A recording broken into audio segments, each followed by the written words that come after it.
नरेंद्र मोदी पंतप्रधान पदाच्या शर्यतीत उतरले आणि गुजरात दंगलीचा त्यांच्या कारकिर्दीवर असलेला डाग जणू पुसला गेलाय असा आविर्भाव स्वतः नरेंद्र मोदी यांनी आणलाय आणि भाजप देखील असाच प्रचार करतेय। असाच प्रचार की थाट त्यांनी पंतप्रधान पदाच्या शर्यतीला त्यांच्या प्रचाराला आणलेला आहे आणि हे सगळे रंग आपल्याला प्रचारात दिसतायत।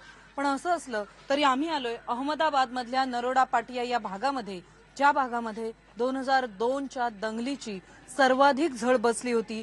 सर्वाधिक पीडित जे आहेत ते याच भागात राहतात आणि माझ्या सोबत आता असे काही लोक आहेत ज्यांनी माया कोडनानी केसमध्ये साक्ष दिली होती।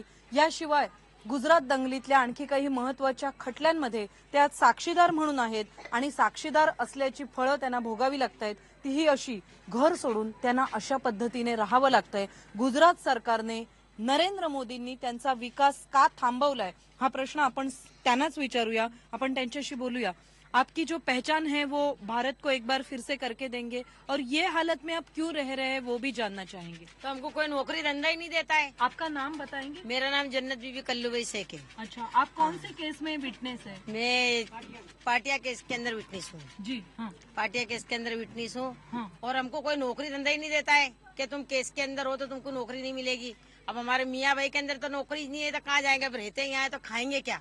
तो ये सड़ेला माल बेच के खाना खाते हैं। अब वो मोदी भाई बोलता है विकास छे मारो, क्या विकास है, हमारे पेट के अंदर तो रोटी नहीं है, क्या विकास है। तो हमारे लिए कुछ सोचते ही नहीं है वो जी।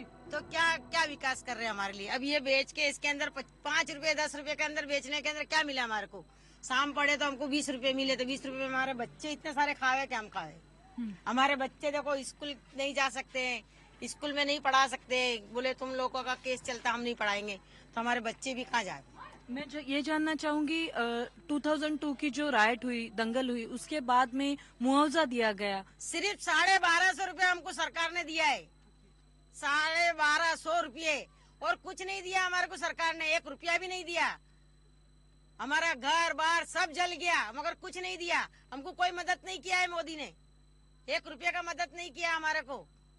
जब वो बाहर जाके बोलते हैं कि हमने गुजरात का विकास, असली विकास किया है, अमिताभ बच्चन आके बोलते हैं गुजरात एक बार आके देख लो गुजरात क्या। आप आके देख रहे हैं ना, आप आए हो तो देख रहे हो ना कि हमारा विकास कैसा है, हमारी क्या हालत है। हमारे को खाने को नहीं मिलता है तो हमारा विकास क्या कर रहे हैं वो लोग, क्या विकास कर रहे हैं। ये देखो ये धंधा करे तो हमारे को क्या मिलता है, हम बाहर कहीं जा नहीं सकते हैं। यूँ बोलते तुमने केस करा लाएगा तो तुमको हम तुम्हारे को कुछ नहीं दे सकते हैं, तो हमारे कहाँ जाने का, क्या खाने का, क्या विकास कर रहे हैं हमारे लिए। हमारा मेला देखो, ये देखो फटेले गोदड़े, ये फटेली की खटिया है, इसमें हमारा रहने का, इसमें खाने का, क्या दिया है मोदी ने हमको। ऐसा भी मदद नहीं किया है कि लो मोदी के भाई इनका घर बार बना के दे दे, कि इनको 2-5 हजार 10-20 हजार रुपये इसको दे, वो भी नहीं दिया हमारे को। तो ये मेहनत करते वो खाते, वही हमारा विकास और कुछ नहीं है, कुछ नहीं दिया है। झूठ बोल रहे हैं ये लोग। मैं एक सवाल आपको आखिरी पूछना चाहूंगी। अगर नरेंद्र मोदी पंतप्रधान बनते हैं, अगर उनको मेजॉरिटी मिलती है, तो लोग बोल रहे हैं कि लोग अभी 2002 की बात भूल गए हैं, लोग अभी विकास की सोच रहे हैं। अगर वो पीएम बनते हैं तो अभी किसी को डर नहीं है, ऐसा बोलते हैं। आपके दिल में डर कायम है। डर लग रहा, अभी लग रहा, अभी सुन रहे धमाल कराएंगे, धमाल होगी, 100% धमाल होगी। अभी बोल रहे हैं, अभी हमको नींद नहीं आती है रात भर, चैन रात होता है तो बैठ रहे थे, दिन होता है तो बैठ रहे थे।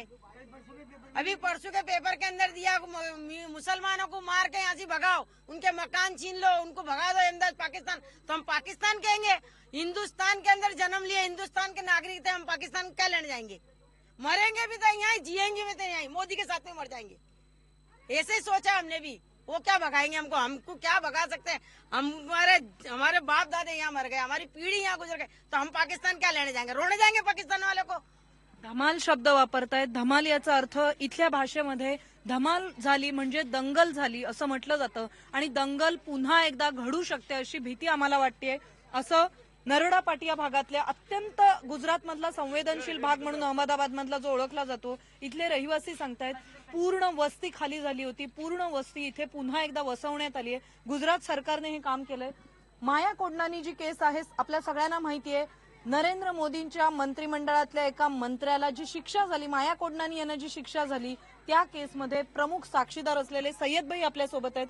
सय्यद भाई, नरेंद्र मोदी 2002 की दंगल की बाद में मैं इसमें दोषी नहीं हूं, मुझे एसआईटी ने क्लीन चिट दी है, ऐसी बात कर रहे हैं, आप क्या कहना चाहेंगे? मोदी तो दोषी है और है, ये क्लीन चिट एसआईटी ने दी है। हाँ। और आज भी कोर्टों के अंदर अभी हाल निचली कोर्ट में केस शुक्रवार चला रही थी जकिया जाफरी वाला, उसके अंदर जज को सुबह से 10 शाम को 5 बजे तक बिठा रखा। वो जज ने फिर बड़ौदे के जज ने आके रिजेक्ट कर दिया केस। ये जज दे सकता था, क्लीन चिट दे सकता था। तो 11 नंबर का जज था, वो क्लीन चिट दे सकता। वो जज दूसरा क्या 5 मिनट के अंदर सेकंड के अंदर बोल के चला गया, बोले रिजेक्ट।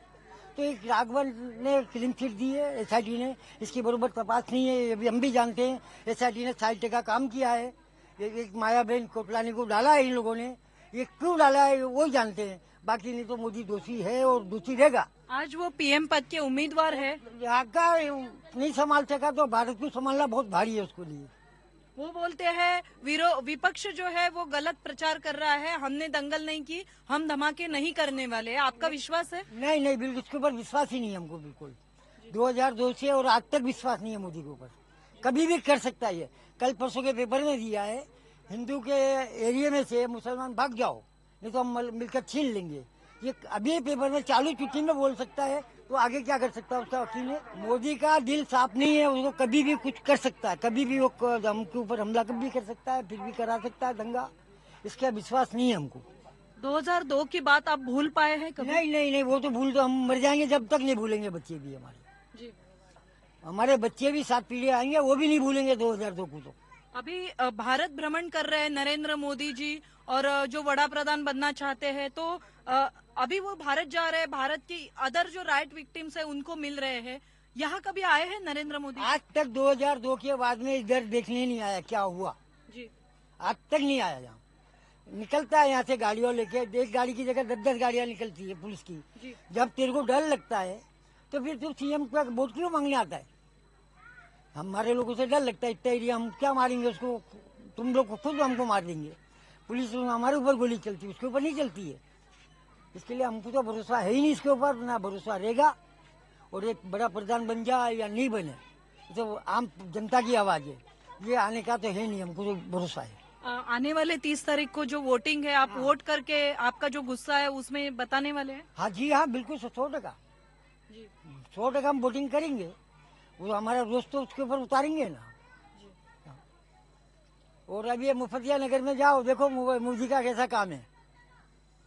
अच्छा है, बहुत अच्छा काम है, देखो आप चल के खबर क्या? पड़ जाएगी। क्या मुफतिया नगर में खड्डे पड़े हैं, लोग हम तो नहीं है मुसलमान की बस्ती, वो हिंदू की बस्ती है। वहाँ जाके देखो आप, देखने जैसा ये मोदी का काम है।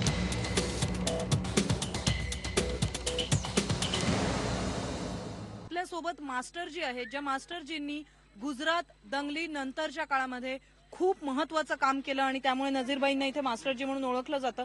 मास्टरजी, नरेंद्र मोदी विकास की बात कर रहे हैं, मीडिया विकास की, मोदी के विकास की बात कर रहा है, जैसे दंगल हुई ही नहीं ऐसे आज बताया जा रहा है। आप लोग क्या इसके बारे में सोचते हैं जब टीवी पे ये सभी बातें देखते हैं? 2002 का कम्युनल जो क्लैश हुआ, राइट हुआ, उसमें जो कुछ हुआ है एक ताजा चीज तो मेरे सामने उपस्थित होता है। मैंने देखा कि 2002 का जो दंगा है वो बिल्कुल प्री प्लान था, जैसे कि कोई ने एक बिल्कुल व्यवस्था की हो और व्यवस्था के इशारे पर हो रहा हो, वैसा मुझे लगा। सुबह 9 बजे मैं वहाँ पर था नूरानी मस्जिद के पास, तो देखा कि सभी लोग एक साथ में ग्रुप में खड़े हुए हैं हथियार के साथ, और किसी पॉलिटिक्स राजनेता की सूचना के अनुसार वो एक तरफ बढ़ते हैं। जैसे ही बढ़ते हैं तो हमला करते हैं, हमला किसी मस्जिद पर या नूरानी मस्जिद के ऊपर अटैक करते हैं, नूरानी मस्जिद को तहस नहस करके बाकी इशारा मिलता है तो बस्ती की तरफ आते हैं। तो ये सब एक प्रकार का षड्यंत्र था, एक पॉलिटिक व्यू था। उसमें हमारे कहते हैं कि माननीय मुख्यमंत्री मोदी जी उसमें नहीं इन्वॉल्व नहीं है।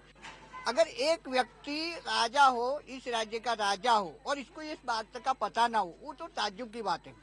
एक क्लास में अगर शिक्षक पढ़ा रहे हैं और कौन सा बच्चा कहाँ मस्ती कर रहा है वो शिक्षक को मालूम होना चाहिए।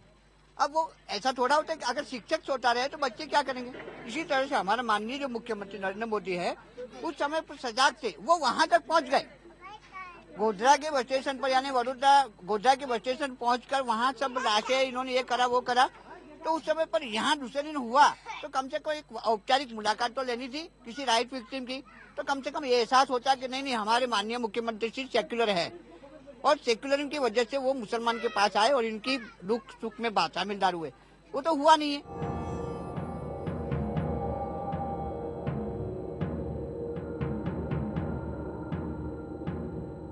मुसलमान को जो आने वाली दिन है वो बहुत आपदायक आपत्तिजनक होंगे। अगर मोदी बनते हैं पंतप्रधान मोदी अगर पीएम बन जाए तो जो अभी इतना विरोध हो रहा है, अगर जिसके पास पूरे देश की सत्ता आ जाती है तो मुसलमानों को चुन चुन के देखेगा कि कहाँ मुसलमान है और इनको क्या करना, किस तरह से ठंडा युद्ध होगा। ब्लड वॉर नहीं होगा लेकिन कोल्ड वॉर होगा। जहाँ जहाँ मुसलमान की बस्ती है वहाँ पर कोई विकास नहीं होगा, जहाँ जहाँ मुसलमान के लड़के उनको कोई नौकरी नहीं मिलेगी और जितना देखे उतना उन लोगों को बेकारी की छप्पर में लाकर उनको कैसे भी करके दबोचना, एक प्रकार का प्लान होगा। आपको ये सभी डर लगता है और इसकी बातें को कोई नहीं करता है। आज लोग विकास की बात करते हैं, लोग बोलते हैं मोदी सेक्युलर है, बार बार 2002 की बात आप क्यों करते हैं, ऐसे सवाल पूछे जाते हैं हम लोगों को। आज माननीय मुख्यमंत्री जी हमारे यहाँ इतना बड़ा दंगा हो गया, दिल्ली से बड़े बड़े राजनेता लोग यहाँ पर आए। अरे हमारे वाजपेयी जी भी आए और वाजपेयी जी ने ये भी कहा कि मोदी जी राजधर्म निभाना चूक गए, तो कम से कम शर्म आनी चाहिए कि हमारे सीएम को ये मुंह पर बोला फिर भी वो राजधर्म निभा नहीं सके, तो कितनी बड़ी बात है। उन राजीनामा नहीं दिया, अब कहा दे जाते हैं संदेश या न्यूज़पेपर में पढ़ा कि वो आरएसएस की सूचना के अनुसार इन्होंने राजीनामा नहीं दिया। लेकिन अगर मुझे इच्छा है तो मैं राजीनामा दे, मेरी आत्मा कहती है कि ऐसा मेरे से गलत हुआ तो मैं राजीनामा दे दूंगा। इसमें किसी के इशारे पर नाचने की जरूर कहाँ है। विकास का जो इनका बुलंद नारा है और बोलते कि मोदी लहर, कहाँ मोदी लहर बताइए। चलो मेरे साथ मोदी लहर, मैं जिस गांव में जाऊं जहां भी जाऊं, अगर मोदी के बारे में अगर कोई कहता है नहीं, नफरत करते हैं उन लोग कि भाई नहीं इन्होंने जो कुछ किया गलत किया है। और दंगे के बारे में तो बहुत ही नफरत हुई है और खास करके मुसलमान भाइयों को तो ज्यादा से ज्यादा नफरत है। और जो सेक्युलरिज्म है हिंदू भाई, उन लोगों को भी मोदी के बारे में बिल्कुल नफरत है। इसकी वजह से मैं चाहता हूँ कि मोदी पीएम की रेस में नहीं आएंगे। मोदी जी बाहर के राज्य में जाते हैं और जो रायट अफेक्टेड नागरिक है उनकी भेंट लेते हैं, तो आपको ऐसा लगता है वो गुजरात के मुख्यमंत्री है, आपके जो दंगल पीड़ित भाई बहन हैं, यहाँ के जो सभी नागरिक हैं, उनकी उन्होंने कभी तो आके भेंट लेनी चाहिए। मुझे तो शर्म आती है माननीय मुख्यमंत्री जी को मुख्यमंत्री कहते हुए कि जो घर का घंटी चाहते हैं और उपासी आटा मांगे। हम भूखे मर रहे हैं और दूसरों को दान दक्षिणा करने जा रहे हैं।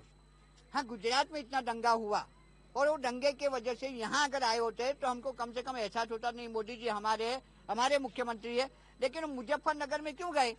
क्योंकि वो जानते थे कि उनको वहाँ वाराणसी में से इनको पहले से इन्होंने प्लानिंग बनाया है कि वाराणसी में मैं खड़ा रहूंगा तो वहाँ के मुसलमान जो है, वहाँ के हिंदू भाई है, उन लोगों के मत मुझे मिले। इसकी वजह से वो पहले से प्लान बनाया था और अमित शाह का इनका दाया हाथ है, वो अमित शाह पहले पहुंच गए थे। इन दोनों का व्यू ये था कि यहाँ पर जैसा कम्युनल करा गुजरात में, इस तरह का कम्युनल अगर वहाँ होता है मुझे मोदी अगर बन गया बड़ा प्रधान तो जितने भी अहमदाबाद के मोमेंटम रहते हैं ना उनको चिंता हो जाएगी। विश्वास नहीं है। क्यों विश्वास नहीं है? करा ऐसा है 5-5 महीने कैंपों में पड़े रहे, बाल बच्चे जवान बहन बेटियां तन बिगर कपड़े बिगर यहाँ भीख मांग ये जमाया अभी काम करके। किसी ने दिया उसका भी भला, नहीं दिया उसका भी भला। नरेंद्र मोदी ने मदद नहीं दी लेकिन दिल्ली सरकार से मदद मिली, जो कुछ मिली नुकसानी की, मकान की, नहीं तो बस्ती रहती ना। सरकार की मेहरबानी से हम लोग रहते हैं यहाँ दिल्ली सेंटर से, नहीं तो ना रह सके। डर लगता है रात को सोते थे भी, जवान बहन बेटियां हो बच्चे हो तो नींद आवे, कोई भी आके बोले अभी कुछ होने वाला है तो सब जागते रहते हैं, एक दूसरे को पूछते हैं क्या हुआ है, ऐसे चिंता हो जाती है। मेरे आंखों के सामने छोटे छोटे लड़कियों का रेप हो गया, काट डाले, मेरा माथा फाड़ डाले। ये मास्टर की छोकरी को बचाने वाला मैंने ऊपर ले जाकर, जवान छोकरी को हमने ऊपर बैठे थे, नूर भाई हम साथ में बैठे थे। जब जल गए तो मैं नीचे उतर के देखा, हालत बहुत बुरी थी। अभी जो मोदी जो बोलते हैं हमारे को जो मारने वाला मोदी तो नहीं था, ऊपर से मोदी का ऑर्डर आया बोलकर मारते थे हम, कि ऊपर से ऑर्डर आया 72 कलाक में सबको साफ करना है, सबको खलासी करना है। जब मोदी का इतना वटरट है, इतना चांस है उसके लिए तो उन्हें 1 महीने के अंदर कंट्रोल कर सकता था। जब भारत को क्या संभालेगा? पूरे भारत को मोदी नहीं संभालेगा। ये गांधी जी की मेहरबानी जो हम लोगों को यहाँ रोक रखा, कुछ लोग गए, कुछ लोग रुक गए। इन्हें सबका, हिंदू, मुसलमान, सिख, ईसाई, सबका हक है भारत के अंदर। ये जो बीजेपी और आरएस बोलती है ये गलत है। ये जो बोलते हैं कि मुसलमान को भगा दो, ये गलत है। हमने इतनी मेहनत करके अच्छा ही किया है। और मोदी कौन होता हमारा? मोदी कुछ नहीं कर सकेगा। जब गुजरात को 6 महीने तूफान चला, उसको रोक नहीं सका। सरदार जी लोग, मराठी लोग, सिख लोग, शिया लोग, ओराजी लोग, तबलीग वाले, सुन्नी, मराठी, हर कौम आके दान देती थी वाटर सत्यानाथ सालम के अंदर, मगर हमको नहीं देती थी। रिलीफ कमेटी सिटीजन में जमा होता था तो हमको खाना खिलाते थे। मोदी नहीं आए कभी? मोदी एक फेरी आया था, अटल बिहारी वाजपेयी आया था दिल्ली से, हमसे वाडीलाल से बुलाए थे। सोनिया जी हमारे पास 4 दिन तक हाजिर थी। हमारा बच्चे का पूरा फटेला था, दांत दिखते थे। एक ही बच्चा बचा था हमारा कुटुंब के अंदर, पूरे घर के अंदर एक ही बच्चा मिला था। एक बच्चा बाद में मिला है। हमारे घर से 7 इंसान मर गए। 8वें का जजमेंट केस चल रहा है, वो अंदर खानी बात है। जब हमारे लड़के को मार डाला मेरे धमाल में 2001 में, जब ये गोधरे में कांड हुआ तो यहाँ गरीब बस्ती रहती थी। गोधरे में कांड हुआ तो गोधरे में करना चाहिए ना, यहाँ तो सब गरीब बस्ती थी। तो हमारे लड़के को जलाया, जवान मेरे सामने मेरे लड़के को जलाया। 18 बरस का था। जवान छोकरियों की इज्जत ली। बच्चों को मासूम पेट्रोल पिलाए, पानी मांगे तो पेट्रोल पिलाए, उनको आग में टायर में जला के टायर में फेंके, चिर के फेंके बच्चों को। ये अभी कभी भूल नहीं सकते है? कभी भूल नहीं सकते। कभी नहीं मरते, दम तक नहीं भूल सकेंगे हम। मोदी ने तो मरवाया, मोदी को तो हाय हाय करे। मोदी तो हमारे लिए काफर, वो हमारे लिए क्या करेगा? मोदी को तो और हमारे से माफी मांगने आना चाहिए। नरेंद्र मोदी को आप क्या अपील करना चाहते हैं? जिस टेलीविजन के माध्यम से वो विकास की भाषा करते हैं, उस टेलीविजन के माध्यम से नरेंद्र मोदी जी या भाजपा को आप डायरेक्ट क्या अपील करना चाहेंगे?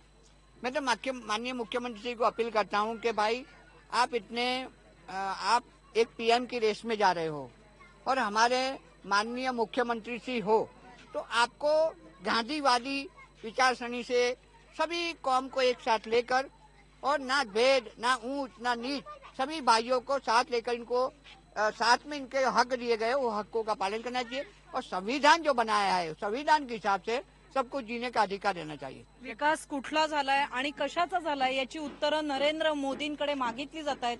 देश सांभाळायला तुम्ही निघालाय, पण गुजरात राज्यातल्या मुस्लिम बहुल वस्तीकडे, विशेषतः दंगल पीडित भागाचा विसर तुम्हाला पडलेला आहे आणि हे आम्ही दंगल पीडित कधी विसरू शकणार नाही। दंगल पीडितांचे अश्रू पुसण्यासाठी नरेंद्र मोदींना इतर राज्यामध्ये जाण्यासाठी वेळ मिळतो, मात्र स्वतःच्या गुजरात राज्यात येण्याची आठवण त्यांना झाली नाही की जाणीवपूर्वक त्यांनी नरोडा पाटियासारख्या भागाकडे पाठ फिरवली आहे। हा प्रश्न नरेंद्र मोदींना सातत्याने विचारला जातोय।